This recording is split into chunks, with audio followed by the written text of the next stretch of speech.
One Drop of Blood, A Family's Hidden Past. Chapter 1. The Whisper in the Will. The rain hadn't stopped since morning, casting a grey haze over the cemetery. Maya clutched the umbrella tighter as the priest offered his final words over her grandmother's casket. She had barely known the woman, stern, proud, private.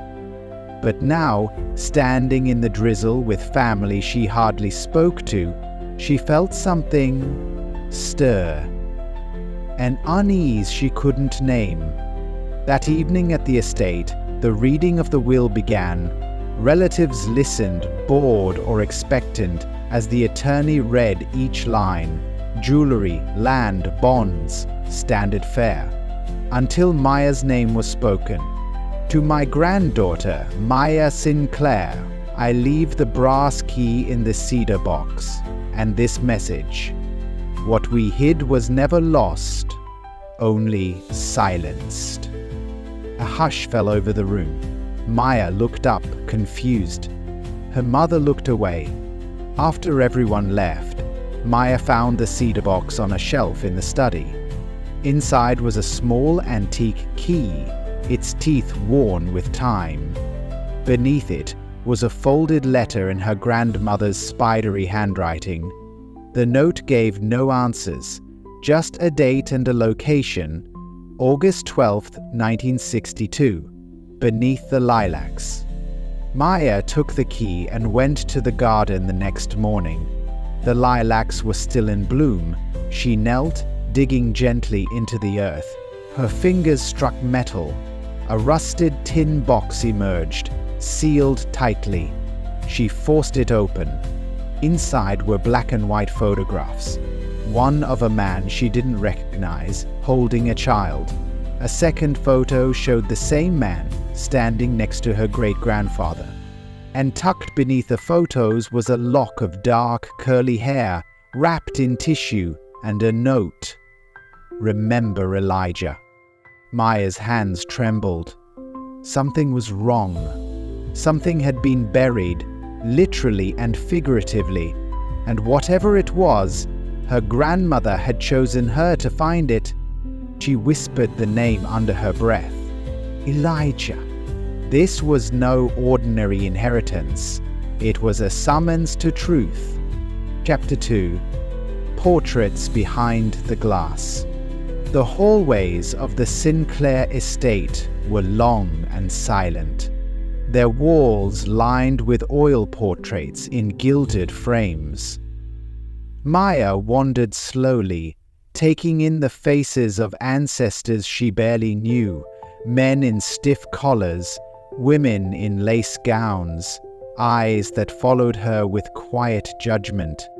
As she moved deeper into the west wing, she paused before a portrait that stood out. The figure was turned slightly to the side, less regal than the others. Its brass nameplate was missing. Unlike the others, this canvas had been dusted recently. Someone had tried to forget him, but also couldn't quite let go. Jordan, Maya's cousin, appeared beside her. "That's the one," he said softly. "I always wondered about it. Grandma never let anyone talk about him." Maya turned. "Who is he?" Jordan shrugged. "That's the thing. No one says. The nameplate was removed before I was born, but I remember once I heard Grandma call him a mistake that nearly ruined us." They stood in silence, both drawn in by the face in the frame. The man looked proud but distant, as though he didn't belong among the others. His skin tone was slightly darker than the rest, subtle but noticeable. Later that night, Maya combed through the estate library for any mention of the missing name. She found a photo album, the pages brittle and curling. One image caught her eye. A younger version of the man in the portrait, seated at a table, surrounded by family, yet seated slightly apart. Beneath the photograph, The label had been torn off. Maya felt a chill. Why erase one man from a family's entire story? She returned to the hallway and stared at the unnamed face again. "You were someone," she whispered. "And I'm going to find out who." One painting has a nameplate removed. With the help of her cousin Jordan, she begins to question why certain ancestors were erased from the family history. Chapter 3: The Name They Never Spoke. The attic was suffocating, filled with dust, forgotten trunks, and silence. Maya moved aside an old chest of linens and uncovered a wooden box bound with a leather strap. Inside it lay a family Bible, its pages yellowed and edges curled with age. She flipped through birth records and wedding dates, tracing the family tree that had been carefully inscribed for generations. Then she stopped. One name had been viciously scratched out. Ink gouged so deeply it tore the paper. "Why would someone do this?" she whispered. Downstairs, she showed it to Jordan. He looked at it and grew quiet. "I remember hearing Grandma arguing once. She said something like, 'We do not speak his name in this house.' I was a kid, but I never forgot it." Maya examined the torn page again. Only the first letter remained, E. Her breath caught. Elijah? She started digging through old letters and journals stored in a nearby trunk. Most were mundane: grocery lists, sermons, family recipes. But one small envelope, stained and sealed, had no name. Inside was a single sheet of paper. It read, "Was born of blood we couldn't claim. To do so would cost us everything. I loved him, but I obeyed the silence." There was no signature. Maya sat on the attic floor, overwhelmed. "He wasn't forgotten," she whispered. "He was erased." A beam of late afternoon sunlight poured in through the attic window, illuminating the torn page. That night, she couldn't sleep. She dreamt of a boy standing alone outside the house, watching a family through the window, his own family, while no one came to the door. The name they never spoke had a story, and Maya was going to tell it. Several names are listed, but one has been crossed out violently. The name is unfamiliar, and no living family member will talk about it. Jordan reveals he once overheard a heated conversation about the one we don't claim.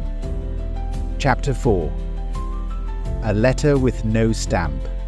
The old music box sat untouched on the mantel for decades. Maya had seen it all her life, but she'd never dared open it. When she finally lifted the lid, the soft melody played, a song her grandmother used to hum. Beneath the felt-lined compartment, her fingers brushed against something hard. She pried open the false bottom and found an envelope. Yellowed and brittle, it was addressed to her great-grandmother. No stamp, no return address. Inside was a single folded sheet of stationery. The handwriting was elegant but rushed, as if written in emotion or fear.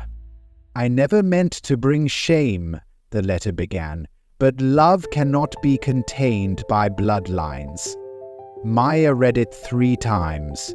It spoke of a child born in secrecy, a child denied a name, a child sent away. It mentioned betrayal, not just of family, but of truth. There were no dates, no clear names, only phrases like, "He bore the mark," and "Our silence is our survival." At the bottom, one sentence chilled her. "Long drop was all it took." Maya clutched the letter, her heart pounding. It echoed the note she'd found beneath the lilacs. She knew now that Elijah wasn't a myth. He was a memory, buried in shame. She brought the letter to Jordan. He read it silently, then whispered, "Do you think this is from Elijah's mother?" Maya nodded slowly. "Or maybe someone who loved her. Either way, it's more proof they existed." That night, Maya couldn't sleep. She laid the letter on her nightstand and stared at it in the moonlight, wondering how many voices had been silenced by the same fear. She picked up her journal and began writing. Some families pass down heirlooms. Ours passed down silence. It's unsigned, undated, and speaks of shame, betrayal, and bloodlines. It ends with a chilling line. One drop was all it took. Chapter 5. The Family Bible's Blank Page. Maya sat by the stained glass window in the estate library, the old family Bible spread across her lap. She had returned to the same tattered pages that had already shocked her, but this time she looked more closely. Something felt off. Birth records skipped entire decades. Names were present in one generation and then disappeared in the next.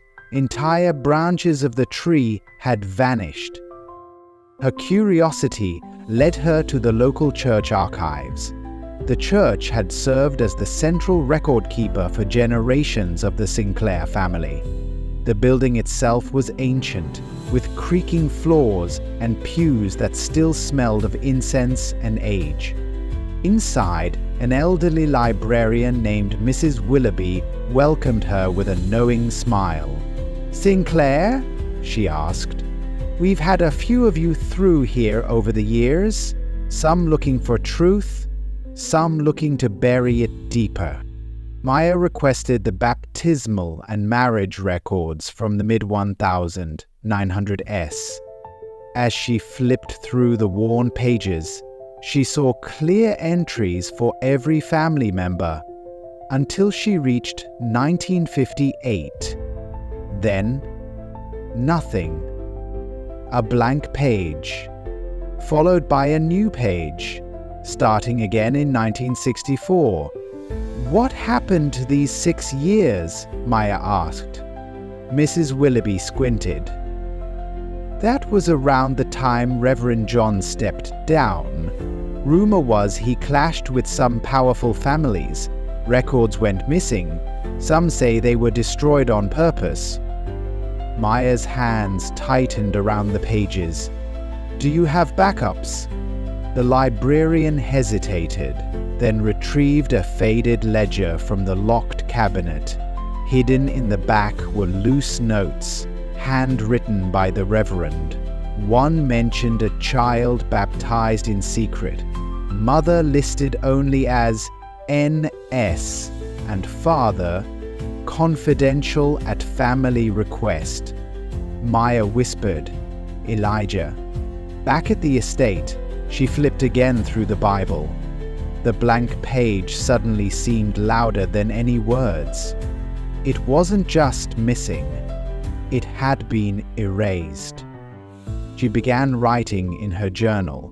When history disappears, it doesn't mean it never happened. It means someone wanted it forgotten.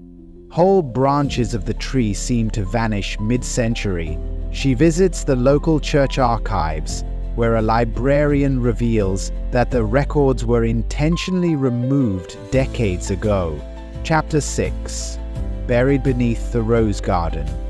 Maya wandered into the garden just after sunrise, drawn by the lingering scent of dew-soaked roses. She ran her fingers across the delicate petals, still unsure how to make sense of everything she'd uncovered. Then she spotted Mr. Harris, the estate's longtime gardener, carefully pruning the bushes with his usual quiet precision. "Morning, Mr. Harris," she said. He looked up and smiled softly. "Morning, Miss Maya. Didn't expect to see you out here this early. I was hoping you could tell me something." "About the garden." "About the time construction was stopped here years ago." His hands paused mid-snip. "That was a long time ago. Before your time. Why are you asking?" "I found something," Maya said cautiously. "A note from my grandmother. It mentioned this place, said something was hidden." Mr. Harris stood still for a long time, then finally nodded. It was 1962. They were going to expand the patio, bring in new stone. They started digging right over there by the roses. But one morning, Miss Eleanor, your grandmother, ran out screaming at the workers to stop, said the garden had to stay just the way it was. "Way?" Maya asked. He met her eyes, serious now. "She never said. But after that day, she came out here alone. A lot." Maya returned later with a shovel, heart pounding. She dug carefully beneath the largest bush, its roots thick and tangled. After several minutes, her spade hit something solid. A rusted metal box, wrapped tightly in layers of crumbling oilcloth. She pried it open. Inside were photographs. One of a small black child with round eyes and curly hair being held by Maya's great-grandfather. Another showed the child standing next to the house, clutching a toy horse. Tucked between the images was a single line scribbled on fading paper. And it was never a mistake. Maya sat back on her heels, stunned. This wasn't just family lore. This was evidence. And it had been hidden like shame beneath the flowers. She looked around the peaceful garden. A place once meant for beauty had become a grave for truth. No more, she thought.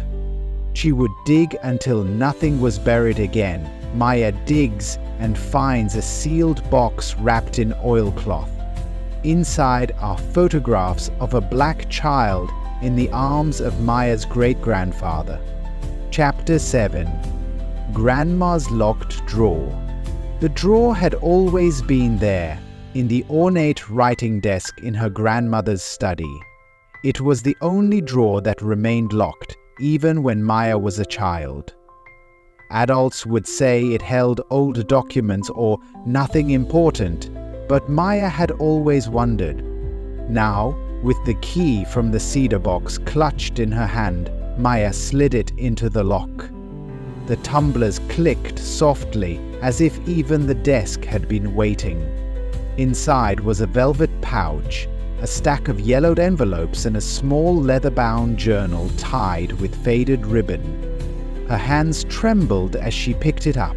On the first page, written in elegant script, "For the child I could never name." The journal was a confessional, a record of memories and guilt. Her grandmother, Eleanor, wrote about a boy named Elijah, born out of love and fear. She had begged her family to accept him, but they had threatened to disown her, to cut her off from the family fortune.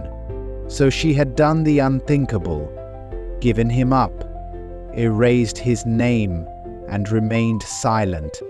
"Had my eyes," Eleanor had written, and when he cried it was like the truth screaming. Maya read for hours. Each entry peeled back the story of a young mother torn between legacy and love. There were entries dated every year on Elijah's birthday, quiet remembrances of a life she was forced to abandon. At the bottom of the journal, a final note was written in trembling handwriting. "If you are reading this, then I am finally free. Forgive me." Find him. Maya closed the journal slowly, her chest tight. This wasn't just a story anymore. It was a confession, a roadmap, a plea. She turned to the envelopes, each addressed but never mailed. One was for Elijah, and Maya knew then she wasn't just uncovering history, she was carrying it forward. Inside is a small journal, written in secret, chronicling her grandmother's guilt about a child who was never spoken of, but always remembered. Chapter 8. The Census That Lied. The town's historical society was tucked into a modest brick building near the courthouse, its walls lined with old maps, microfilm machines, and the quiet hum of buried stories. Maya signed in at the front desk, her curiosity heavier than her steps. She had a name and a question, nothing more. The volunteer archivist, a woman in her 60s named Janice, showed Maya to the records room. They began combing through census documents from the early 1900s. Maya flipped through page after page, her finger scanning rows of handwritten names. Sinclair, Sinclair, and there, Elijah? She leaned in closer. Elijah Sinclair, age 5, race mulatto.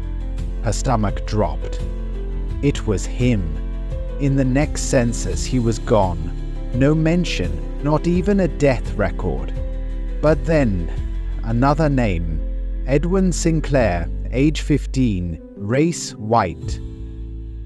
Could that be a misprint? Maya asked aloud. Janice shook her head. Not likely.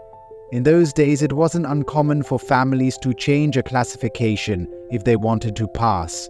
It's how some protected wealth or reputation. Maya stared at the entry.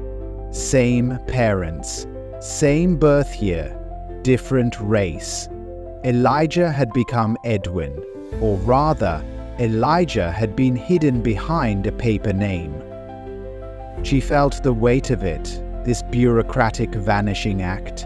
Her family had rewritten history, not by force, but by ink, by silence.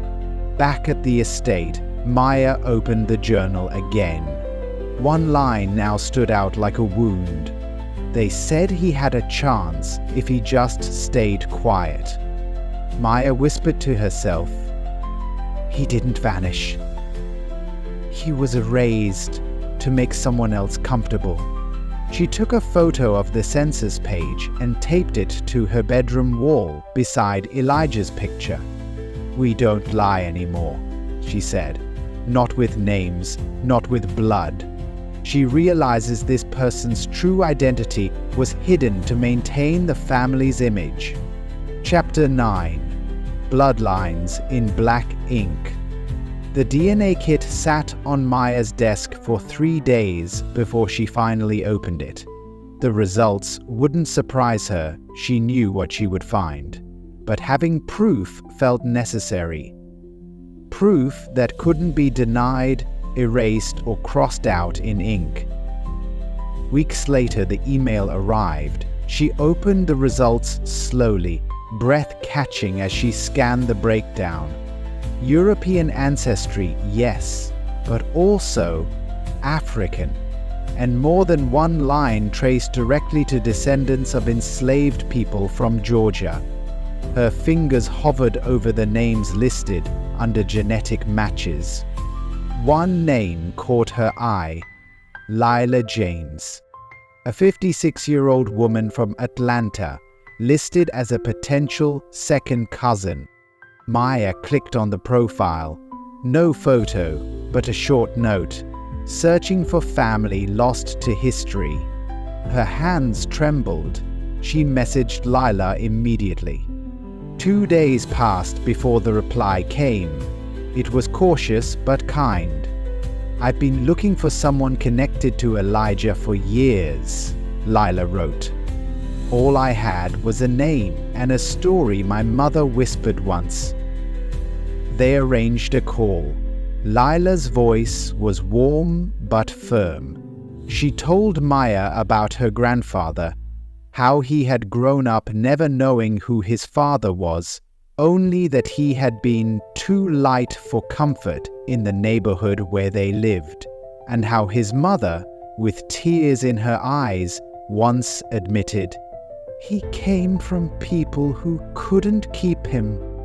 When Maya shared what she had uncovered, the photographs, the journal, the censored Bible pages, there was silence on the line. Then Lila said, "So I wasn't crazy. He really existed." Maya closed her eyes. "He did. And he mattered." That night, she printed out the DNA tree and wrote a name in black ink that had once been scrubbed out. Elijah Sinclair, son, brother, blood. They couldn't erase him anymore. She also finds a living descendant of the forgotten child, a woman named Lila, who had no idea of the connection. Chapter 10. The Reunion Invitation. The air in the Sinclair home was tense as Maya sat at her desk, reading and rereading her message to Lila. Her fingers hovered over the send button. Inviting a stranger, family by blood but not by history, felt like touching the third rail of everything the Sinclairs had spent years avoiding. She hit send. A week later, Lila responded, "I'd be honored," the message read, "if they'll have me." Maya drafted an official invitation to the annual Sinclair family reunion, including Lila and her family. She mailed it and waited. The first ripple came through her mother. "You invited who?" Then, from Aunt Carol, "This is not the time to dredge up old wounds." But then came a text from Jordan, "Proud of you. I'll stand with you." The day of the reunion arrived. The estate lawn was set with white tents and round tables covered in blue linen. The same traditions, sweet tea, barbecue, and gospel music playing softly from the speakers. But this year something was different. When Lila arrived, wearing a pale blue dress and holding a tray of homemade peach cobbler, the conversations paused. Her presence was quiet but bold. She moved through the crowd with grace, introducing herself not as an outsider, but as someone who belonged. Because she did. Some relatives turned away, some whispered, but others approached with cautious curiosity. Maya watched it unfold, history rubbing against the present. She stood on the small platform meant for family announcements. Jordan handed her the microphone. "Before we pass the potato salad," Maya said, drawing soft laughter, "there's someone I want you to meet. Lila James. She's family." No matter what was written or erased before, Lila stepped forward. And for the first time, in that wide, sunlit garden, silence turned into acknowledgement. It wasn't unity yet, but it was a beginning. Chapter 11. DNA doesn't lie. The sun filtered gently through the trees as the reunion began to settle. After introductions, laughter, and cautious smiles, Maya stood again before her family. This time, she brought more than a microphone. She brought truth. She displayed the DNA test results on a corkboard beside the patio, pinned next to the photographs from the box, and scanned pages from Eleanor's journal. She spoke clearly, but her voice wavered with emotion. "This is not speculation, it's not rumor, it's science, and it's memory." Lila stood beside her, hands clasped.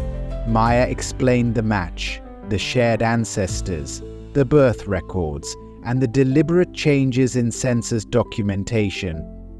As Maya spoke, some relatives nodded slowly, others crossed their arms. Aunt Carol stood up. "What are we supposed to do with this?" she asked. "Change our name? Rewrite the whole family history?" "No," Maya replied, steady now. "We're supposed to tell the truth." Jordan stepped forward. "He was one of us, just like we are now. This doesn't erase who we are, it expands it." Lila stepped up to the microphone. Her voice was quiet but carried. "I didn't come here for justice," she said, looking around at faces still processing. "I came for acknowledgement. I came because Elijah never got a seat at this table, but he left blood here, and legacy." There was silence. Then someone clapped. Then another. A slow, growing wave of recognition. That evening, Maya sat beneath the oak tree where family stories were often told. Several elders approached her, some with tears, some with quiet words. One of them placed a hand on her shoulder and said, "Your grandmother couldn't say it, but you did." Maya looked at the photos again. Elijah smiling, Eleanor holding him. A truth finally unhidden. She whispered, "DNA doesn't lie, and neither will I." Chapter 12. White House Black History. The attic had one more secret to share. While sorting through a box of old travel trunks, Maya found a weathered envelope marked Washington, D.C., 1871. Inside was a sepia-toned photograph, a black man in a pressed suit standing tall with a confident expression next to none other than Frederick Douglass. Her heart raced. She flipped the photo. On the back, in faint cursive, was written, "Elijah Sinclair, East Wing Clerk, Reconstruction Office." Maya stared at the name. Elijah Sinclair, a name once erased from Bibles and family portraits, now preserved in history. She rushed to her laptop and began cross-referencing archives. Government employee registries from the post-Civil War era confirmed it. Elijah had worked under the Freedmen's Bureau, an agency designed to help formerly enslaved people transition into citizenship. He was one of the few African Americans hired inside the White House during Reconstruction. Further digging revealed letters from Elijah to a man named Nathaniel Sinclair, Maya's great-great-grandfather. The tone was formal, cautious, but still carried an undercurrent of longing. "I hope one day our blood will matter more than their judgment," Elijah had written. Maya presented the findings at a local history museum's open call for community archives. The curators were stunned.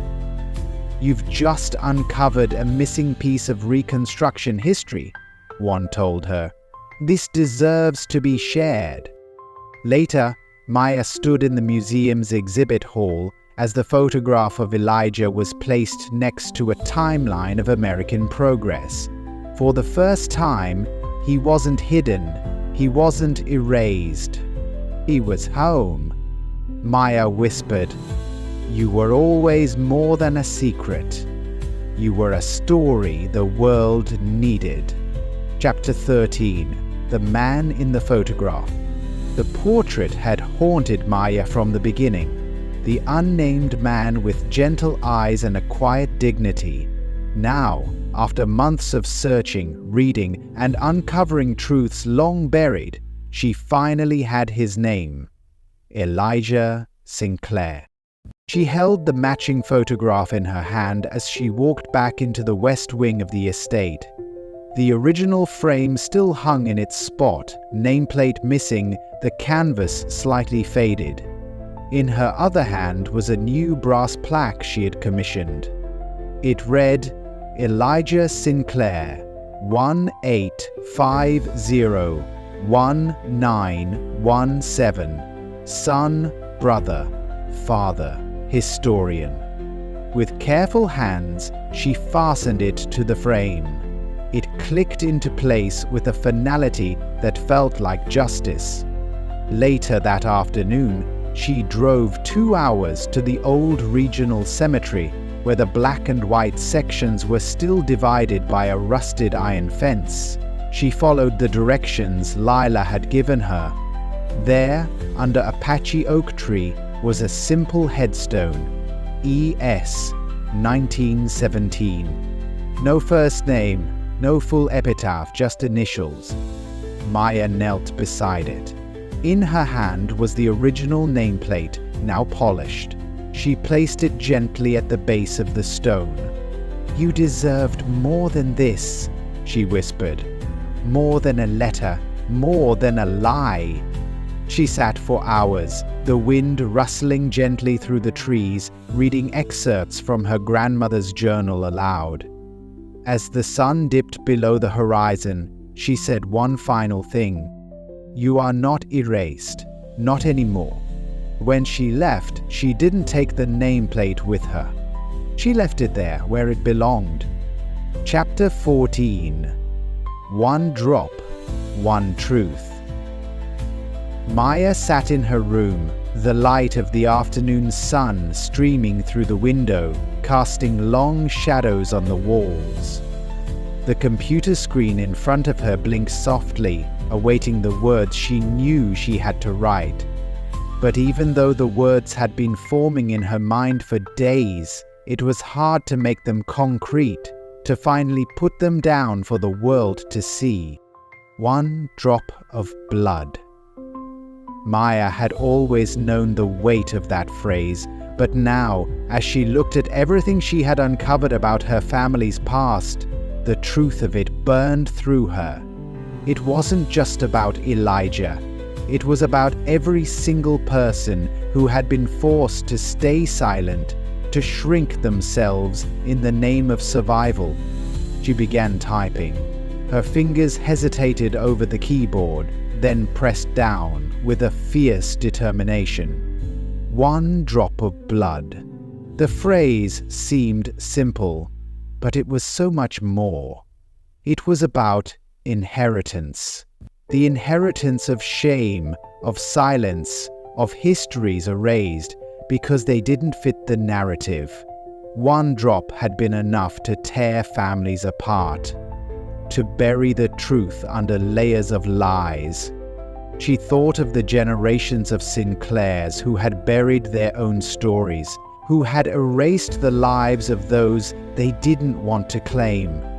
She thought of Elijah, whose existence had been hidden for decades, whose name had been scrubbed from family records as though it had never been. And yet, that one drop of blood had passed down through every branch of the family tree, leaving its mark. Maya leaned back in her chair, her thoughts swirling. It wasn't just the Sinclairs. There were countless families across America who carried their own untold stories, their own erased histories. What was the cost of those silences? What had been lost because of it? Her op-ed wasn't just an exposé. It was a plea for others to look at their own family histories, to dig beneath the surface and stop ignoring the parts that were uncomfortable. She wrote about the importance of acknowledging the past, not just for the sake of justice, but for the sake of healing. "I didn't come here for justice," Lila had said during the reunion. Maya had carried those words with her ever since. Justice wasn't what they were owed. It was acknowledgement. It was the truth, finally told, so that the legacy of Elijah and everyone like him could stand in the light. When she finished the piece, Maya sat for a moment, reading it over. It felt like a release, like a chain had been broken. She clicked publish and sent it out into the world. This was her truth now, and she hoped it would be the truth of many others who read it. That night, as the stars twinkled above the estate, Maya felt a quiet peace settle over her. The past was no longer buried. The silence had been broken, and the truth had finally been set free. Chapter 15. Our Past Unburied. The family gathered in the warm glow of the Sinclair estate's dining room, the clinking of silverware blending with the hum of conversation. The air, once filled with tension, had softened. In the past, the family reunions had been full of stiff smiles and forced pleasantries. Today was different. The truth had been shared, and now, with Lila's family sitting at the same table, laughter filled the air. For the first time, it felt like history had been allowed to breathe. Maya stood back and watched as Lila's family shared stories of their family, a different kind of history than what had been passed down in the Sinclair home. Stories of resilience, pride, and the bond they had long been denied. Lila's laughter was bright, her smile wide. She was finally home in a place that should have been hers all along. Maya's gaze shifted to the wall where the portraits of Elijah and his wife hung, their faces now a permanent part of the legacy. The old photographs had been restored, their names reclaimed, no longer forgotten, no longer erased. Later that evening, as the sky darkened, Maya sat alone on the porch, the warm air of summer wrapping around her. The estate, once filled with unspoken secrets, now felt alive with a different kind of energy. The past had not only been uncovered, but it had been welcomed, embraced. And now, it would be carried forward. Jordan joined her, sitting in the chair beside her. For a while, neither of them spoke. The quiet was comfortable, the weight of the day settling between them. "Do you think Grandma knew?" Maya asked, her voice soft. Jordan looked out at the horizon, where the last traces of sunlight were fading. "I think she knew, but she couldn't do it herself. She wasn't strong enough to fight the world, Maya. But you've changed everything. You gave Elijah a voice when no one else would." Maya smiled softly, the tears she'd been holding back finally slipping free. "It wasn't just me. It was him. Elijah never disappeared. We just had to remember him." As the night stretched on, Maya took out her grandmother's journal and closed it for the last time.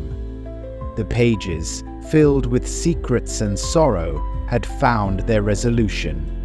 Now it was time to write her own story. She opened a fresh page and wrote the first line in bold, clear handwriting. "Our past is unburied, and it will never be silenced again." She smiled as she wrote those words. The past was finally free, and it was hers to carry forward.